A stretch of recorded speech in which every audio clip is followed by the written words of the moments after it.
Mesdames, Messieurs, bonsoir, ici Michel Pilote. Bienvenue à l'émission Le Show d'ici, l'émission qui vous présente des gens de notre secteur, Buckingham, Masson-Angers, l'Ange-Gardien, et qui les présente aussi au reste de l'Outaouais via Ma TV. Encore une fois, cette semaine, une émission avec des invités très intéressants. Je vous les présente après notre premier invité, Daniel Lafortune, qui vient encore une fois nous parler cinéma. Une autre suggestion pour nous, Daniel. La ch'ti de famille. Hein? Ça sonne un peu québécois. Ça sonne québécois pas mal, oui. Oui, mais c'est la ch'tite famille. Je ne sais pas si tu te souviens, Michel, il y a une dizaine d'années, Danny Boone, qui est un humoriste, Oui.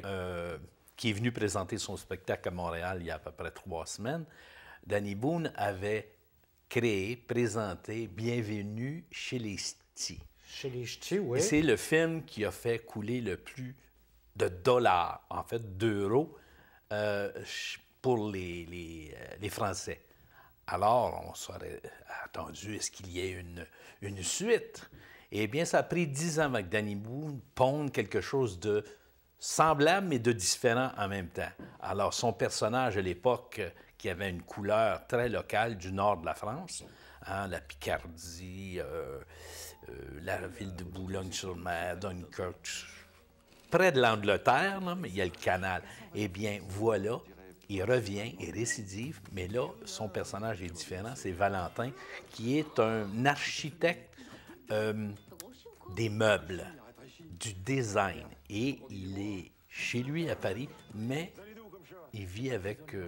parce que la France, Paris, c'est un peu snobinard. Ouais, voilà. Alors là-bas, pour les gens de Paris, il est orphelin. Mais malheureusement, sa famille va débarquer. Et ce sont des ch'tis. Alors, les ch'tis versus les Parisiens, ça va donner des situations très loufoques, des échanges où les gens ont de la difficulté à se comprendre, surtout pour les Parisiens. Et quand on dit du cinéma québécois, pourquoi vous ne faites pas mettre des sous-titres à vos films lorsqu'ils sont présentés en France? Je me souviens que celui qui a joué Jerry Boulet, Mario Saint-Amand, avait fait une sortie en règle contre un journaliste au Festival d'Angoulême. Et, eh bien, les ch'tis, lorsqu'on présente leur film en France, il n'y a pas de sous-titres et c'est plus difficile à comprendre que le québécois. Donc, ma femme qui a vu le film avec moi, qu'est-ce qu'il dit? Mais il y a un des personnages, la belle-sœur, Valérie Bonneton, elle est complètement sublime dans cet apport au niveau de ch'ti. Puis ce n'est pas une ch'ti, c'est plutôt une excellente comédienne. Il y a peut-être Pierre Richard, tout le monde connaît Pierre Richard, la chaussure noire, Pierre Richard, qui incidemment était quelqu'un de la Petite Nation. Il y avait un chalet au lac Gagnon qui, j'ai appris à la mairie la semaine passée, qui avait vendu son chalet. Il y a Pierre Richard, son personnage a, à mon avis, pas assez été élaboré, donc on le trouve un petit peu niais. Ouais. Sauf à la fin où il interprète quelque chose de Johnny Hallyday, parce que c'était un grand ami de Johnny Hallyday. Donc, ça donne un film où il y a beaucoup d'humour, beaucoup de situations cocasses, très intéressant, puis en même temps, on rit de façon légère. Un bon film, un film estival qu'il faut aller voir. Ça s'appelle, évidemment, La ch'ti de famille. La famille ch'ti. Est-ce que ça existe, les ch'tis, ou c'est une invention? Non. Les Français du Nord, on les appelle les ch'tis. Maintenant, les 3 régions ont été jumelées. Ça s'appelle les Hauts-de-France. Alors, ce sont des ch'tis. Évidemment, on a accéléré et on a surtout amplifié l'accent. Donc, j'imagine que c'est un retour forcé à ses racines pour le comédien principal. Absolument, et en se mettant en évidence dans les deux modes de la langue française, comme ch'ti et aussi comme parisien. Alors, peut-être qu'on va aller le voir avec des sous-titres ici au Québec. Merci beaucoup, Daniel. Alors, on se retrouve la saison prochaine, probablement. Alors, tout de suite après la pause, je vous présente mes 2 invités.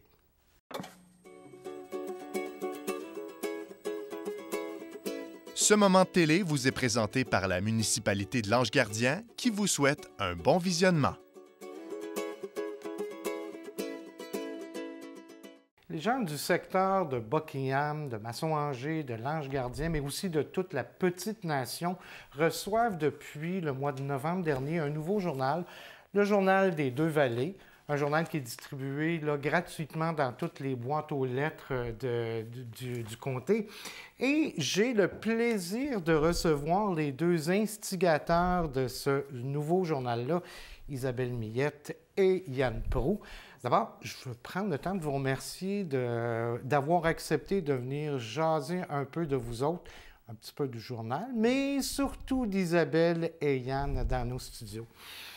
Isabelle, vous êtes native là, de la région de Montréal, dans le coin de Laval. Oui. Votre père est natif de Saint-Émile et depuis plusieurs années déjà, vous avez fait le choix de revenir dans la petite nation à Saint-Émile-de-Suffolk.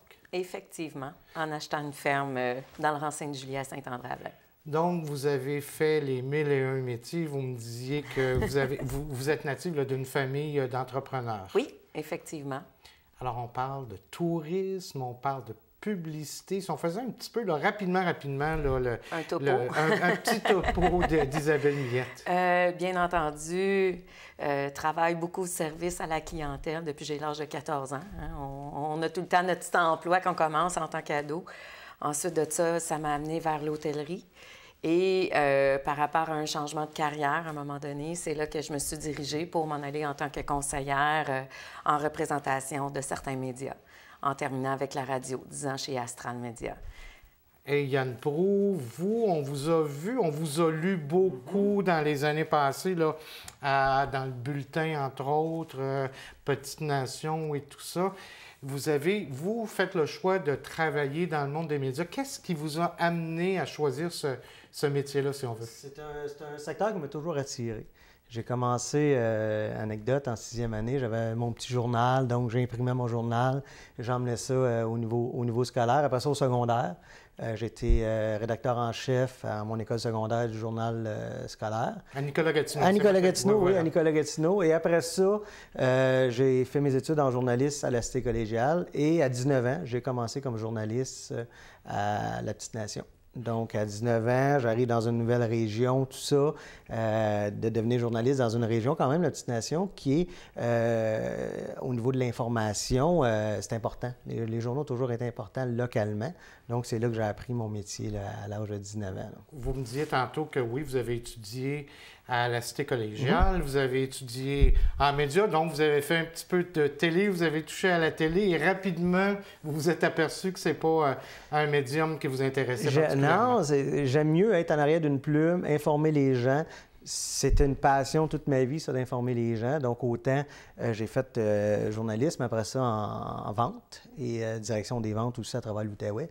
Donc, ça a toujours été ma passion, le monde des journaux, le monde surtout de l'hebdomadaire aussi, parce que c'est relié directement à la population locale. On parle des gens locaux, puis ça m'a toujours intéressé, ça m'a toujours interpellé à ce niveau-là. Donc, non, la télé, pour moi, c'est pas une passion, si on veut, mais la passion, c'est vraiment d'informer les gens localement. Isabelle, donc, vous avez, vous aussi, travaillé beaucoup là, dans le monde des médias, plus au niveau de la publicité, j'imagine. Oui. Et vous avez fait un beau stage, si on veut, là, au niveau de la Chambre de commerce de Gatineau. C'était quoi vos fonctions là-bas à la Chambre de commerce? En fait, lorsque j'ai quitté l'hôtellerie par rapport à, jeune famille, difficulté d'horaire à suivre au niveau de l'hôtellerie, par la suite, le directeur, peut-être comme 3 semaines après, le directeur général, M. Denis Bernier, à l'époque de la Chambre de commerce de Gatineau, m'a téléphoné et je suis devenue coordonnatrice des événements de la Chambre. Donc, ça m'a permis vraiment là, de tout connaître, ce beau monde d'affaires là, à Gatineau, de tous les organismes, associations et compagnies. Je pouvais autant coordonner le gala, le Salon Accès Emploi, le Concours québécois en entrepreneuriat, qui est maintenant le défi aux entreprendre, que j'ai laissé aller. On a fait une passation l'an dernier, mais j'ai quand même été là pendant 10-15 ans là, auprès du défi aux entreprendre, de mousser l'entrepreneuriat chez les jeunes. Donc, je suis une amoureuse des entreprises, de pouvoir les aider d'où vient un petit peu là, l'idée du média. Quand on s'est approché, il y en a dit « j'ai une idée folle. Qu'est-ce que tu en penses si? » Et qu'est-ce que tu en penses si? Bien, on est rendu là avec ce magnifique produit. Puis notre mission d'entreprise et notre passion est là-dedans. Puis comme que je mentionnais ce matin à une cliente, j'ai dit « Quoi de plus beau que de travailler dans quoi on est passionné, dans quoi on aime et qu'on commence avec des merci. Merci de nos lecteurs, merci des entreprises qui ont du succès auprès de notre journal aussi. Fait que c'est juste magique et magnifique à tous les jours. » Parce que, en plus de travailler ensemble dans le contexte du journal que vous avez créé tous les deux, oui. vous êtes ensemble, vous êtes un couple. Oui. Qu'est-ce que c'est que de travailler 24 heures ou d'être constamment avec ou son partenaire de vie ou son partenaire de travail? Yann, peut-être que... Qu'est-ce que ça apporte de travailler ensemble? C'est justement de faire la coupure entre les deux. Parce que oui, lancer des journaux en 2018, il y a du travail en arrière de ça. Et c'est à un moment donné de prendre le temps aussi de se retrouver en couple. Donc, le plus important, c'est de faire la frontière entre le travail et la vie de couple. Je suis un passionné, donc moi, je peux parler de travail. J'avais pas mon entreprise, j'étais déjà passionné par le monde des journaux, tout ça. Donc, c'est vraiment de faire la frontière entre les deux. Là. Ça, c'est pas toujours évident. Là. La famille aussi. C'est tous nos enfants aussi qui embarquent dans cette aventure-là. Je veux pas qu'ils n'entendent parler pendant les soupers et tout ça. Oui, parce que est-ce qu'on parle de d'autres choses que de journal quand on est chez les Miettes Proulx? Peut-être 20 du temps, oui. Bien entendu, c'est sûr, on est proche à nos jeunes. Il mentionne bien l'année passée, lorsqu'on faisait la distribution de roulotte en roulotte du journal touristique Papineau, bien, c'est nos garçons avec leurs amis, puis on passe la journée ensemble, mais en même temps, ça leur permet de comprendre notre réalité quand ils embarquent là-dedans. Ils nous entendent. Je regarde mon fils qui a commencé à travailler dans le domaine de la vente, mais il y avait déjà un acquis avec nous de l'entendre parler. Son garçon veut se diriger aussi dans la relève au niveau des communications. Donc, c'est toutes des choses comme ça, mais bien entendu, avec son fils, on va parler football. Il est dans l'équipe de football. Avec sa plus jeune aussi, on parle de vraiment différents sujets à tous les niveaux avec eux, de leur vie à eux. C'est ce qui est important pour nous aussi. Là. À vous deux, vous avez 4 enfants, un du côté d'Isabelle, 3 du côté de Yann. On réussit à faire un beau mix avec tout ça? Absolument. Regarde, moi, le mien, il a 18 ans, parti en appartement. Sa plus vieille, Yann aussi, a 18 ans. Donc, tu sais, puis son garçon, 16 ans. On a la plus jeune, 7 ans. Donc, on réussit à faire quand même cette belle famille-là ensemble, dans le sens qu'il y a beaucoup d'amour autour de nous aussi. Ça, c'est vraiment important. On veut garder les liens serrés avec nos enfants.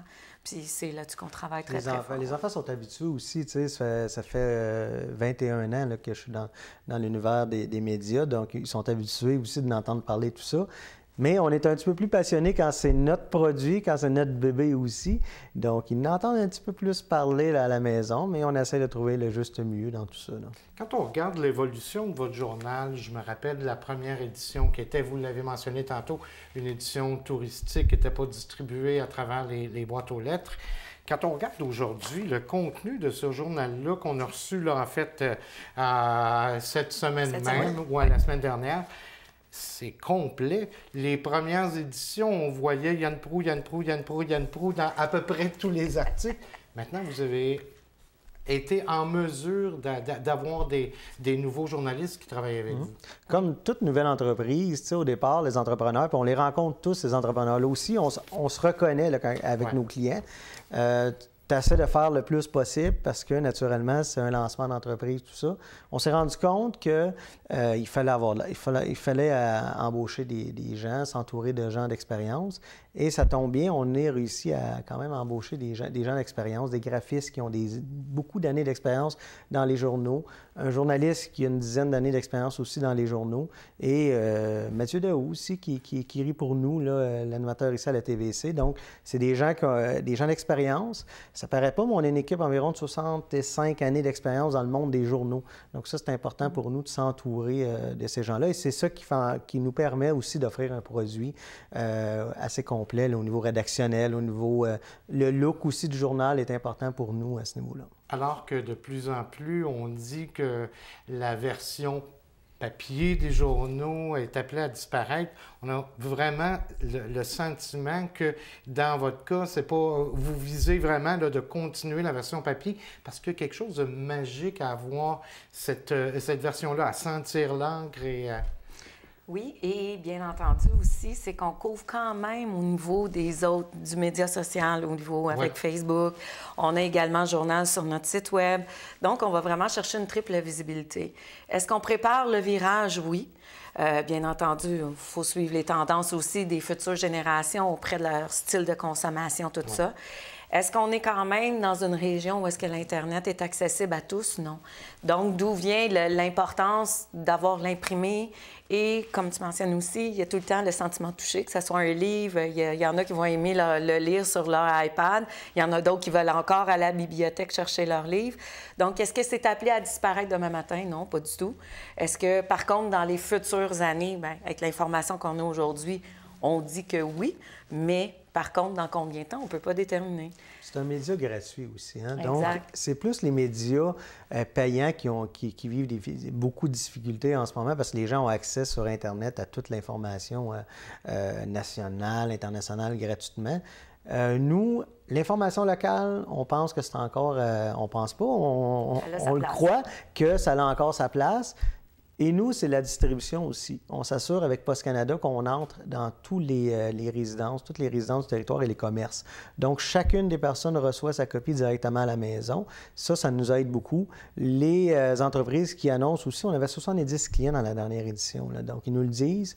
Ça fait partie du succès d'annoncer ou de s'afficher dans notre journal. Parce que sans les annonceurs, naturellement, il n'y aurait pas de journal gratuit, il n'y aurait pas de journal. Donc, ils sentent une effervescence à ce niveau-là et on veut juste poursuivre cette effervescence-là qu'on ressent sur le territoire. Et on est en semi-rural. Voilà. Donc, pour moi, semi-rural, il y a encore beaucoup de gens qui attendent le papier, qui aiment recevoir aussi de l'information locale et les hebdomadaires sont là, les journaux locaux sont là pour ça. Là. Est-ce qu'il y a des projets peut-être d'expansion vers la ville de Gatineau? Est-ce qu'il y a des gens qui ont peut-être le goût de vous copier? Est-ce qu'on vous a déjà approché pour faire quelque chose dans le même style pour la section urbaine de la ville de Gatineau? Bien, excuse-moi. Pas urbaine, mais au niveau touristique, oui. Ouais. Il y a des gens de la vallée de Gatineau qui nous ont dit que ça serait le fun d'avoir un journal touristique, le même qu'on a dans Destination. Sauf que là, nous, on est jeune entreprise qui est en train de prendre son expansion. Oui, on a les employés, tout ça. On va déménager pour le 1er juin dans nos premiers bureaux à Montebello. Et bien entendu aussi, c'est que oui, on a les journaux, mais on a aussi une agence de publicité qui s'appelle le Lien Entrepreneur. Donc, ça nous permet d'aller chercher une formule complète à ce moment-là dans l'offre de services à nos clients. Fait qu'on est en train de développer ça et bien entendu aussi avec d'autres services web, que ce soit conception de site web. On a également des barrières virtuelles, etc., qu'on peut mettre chez nos clients, en tout cas un différent service. Et à ce moment-là, on veut commencer à faire le plein dans ce qu'on a à offrir présentement avant de dire, OK, on va commencer à faire de l'expansion à l'extérieur de ça. Donc, sky's the limit pour votre nouvelle entreprise. Yann, vous avez mentionné tantôt que, bon, vous avez étudié à Polyvalente Nicolas Gatineau, la même que moi, mais pas en même temps, on s'entend. J'imagine. Mais j'ai été surpris de constater que c'est vous qui avez mis sur pied la fondation à l'école secondaire Louis-Joseph Papineau à Papineauville. D'où ça vient, cette idée-là de partir une fondation? Bien, c'est certain, quand on s'installe comme journaliste dans une région, on vient aussi, les hebdomadaires font en sorte qu'on vient à s'impliquer un peu dans toutes sortes de causes. J'ai toujours été quelqu'un qui aime m'impliquer dans ces causes-là. Et on avait une difficulté, ça fait au moins une douzaine d'années, on avait de la difficulté, l'école avait de la difficulté les jeunes voulaient faire des activités, il n'y avait pas de fonds, c'était difficile à ce niveau-là. Donc, à un moment donné, je me suis tanné alentour d'une table, il y avait plein d'intervenants, je dis, bien, pourquoi qu'on ne crée pas une fondation? Allons chercher les sous au niveau des anciens de l'UJP. Il y a quand même des personnalités qui sont sorties de là, beaucoup de gens de métier aussi, sont tous allés à Louis-Joseph Papineau. C'est l'école secondaire de ce territoire-là. De la Petite Nation. Donc, ça fait 12 ans que je suis président de la fondation. Et c'est une cause qui me tient à cœur parce que c'est toute notre jeunesse qui passe par là. Donc, c'est tous nos futurs notaires, avocats, les gens dans les métros, les futurs travailleurs ailleurs aussi qui vont là. Donc, c'est important de les soutenir. Et je vais vous donner un exemple concret. On a acheté à un moment donné des caméras vidéo pour les gens qui font du cinéma. Mais aujourd'hui, il y a une jeune qui fait du reportage là, à travers le Québec qui a appris à faire du cinéma à LHP. On a acheté des instruments de musique, tout ça, qui font en sorte que ces jeunes-là développent des passions et peuvent en faire un métier par après. Donc, et il ne faut pas oublier que l'école secondaire aussi est située dans un milieu défavorisé. L'indice est assez élevé à ce niveau-là. Donc, il faut prendre soin de notre jeunesse et la Fondation est là pour ça. On remet environ 15 000 par année directement dans l'école. Aucun frais d'administration, rien. Tous les dons qui sont donnés reviennent directement sous forme de bourse, sous forme de projet. Aussi, on appuie différents projets, voyages scolaires, tout ça. Cette jeunesse-là a beaucoup d'idées. Il faut les accompagner, mais pour avoir des idées, ça prend des sous souvent. Donc, on est là pour ça. Et les activités, quelques activités qui sont organisées chaque année. Je sais, entre autres, là, un Oktoberfest dans le temps, habituellement, October, dans le temps de... Oui, mais nous autres, on le fait au mois de novembre. Oui, bien, c'est ça. Souper, bière et bouffe avec, nous, c'est le Café du Bistrot. C'est le chef Patrick Leblanc qui fait l'excellent repas. Et on ramasse avec cet événement-là environ 10 à 12 000 toujours entre 10 et 12 000 grâce aux commanditaires. J'achale beaucoup de commanditaires d'entreprises, mais je leur dis c'est pour la bonne cause à ce niveau-là. Donc, les gens embarquent, ils donnent des fonds, ils donnent des chèques et aussi les aliments pour le souper sont fournis aussi gracieusement par les métros. Donc, on réussit quand même à ramasser à chaque fois 10 à 12 000 mais c'est un bon souper. Là. Les gens ont beaucoup de plaisir. Mais je pense que la population, les gens sont de plus en plus sensibilisés à l'importance de la persévérance scolaire, puis de donner des outils, de donner les bons outils à nos jeunes pour avoir le goût de continuer.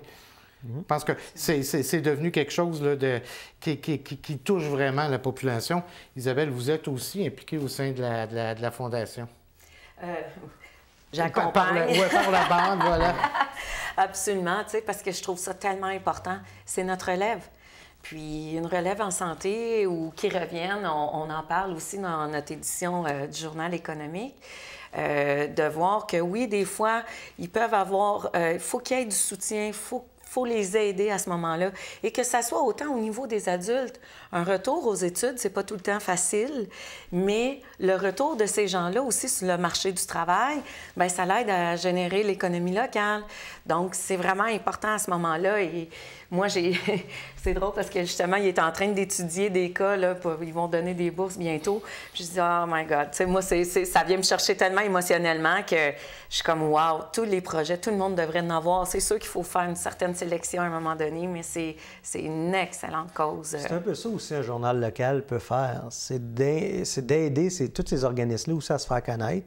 Et aussi, c'est ça qui est important d'un journal local pour nous aussi. Oui, c'est de permettre à des entreprises de rejoindre la population, mais l'espace rédactionnel va servir beaucoup à tous ces organismes-là à se faire connaître tout ça, parce qu'on a besoin de faire connaître les organismes sur le territoire aussi. Puis un journal local, ça sert à ça beaucoup à ce niveau-là. Puis au niveau de vos enfants, j'imagine que de vous voir impliqués tous les deux dans une fondation comme ça doit donner peut-être le goût de donner le petit plus, le petit coup de pied, j'ai envie de dire, au derrière pour aller un petit peu plus loin quand on a le goût d'abandonner peut-être.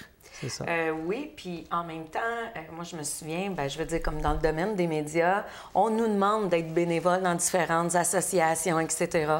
Que ça soit le souper des médias, justement, qui se passe à l'école à Gatineau. Mon fils m'accompagnait, etc. Donc, de faire du bénévolat aussi. Tu sais, c'est pas tout le temps juste une question de rentabilité. C'est vraiment dire de donner au suivant, dans le fond, puis c'est tellement ressourçant. Fait qu'à ce stade-là, nos enfants, aussitôt qu'on leur demande de l'aide là-dedans ou n'importe quoi, c'est un oui immédiat, puis ils nous suivent, puis ils aiment ça aussi, là, c'est participatif. Là.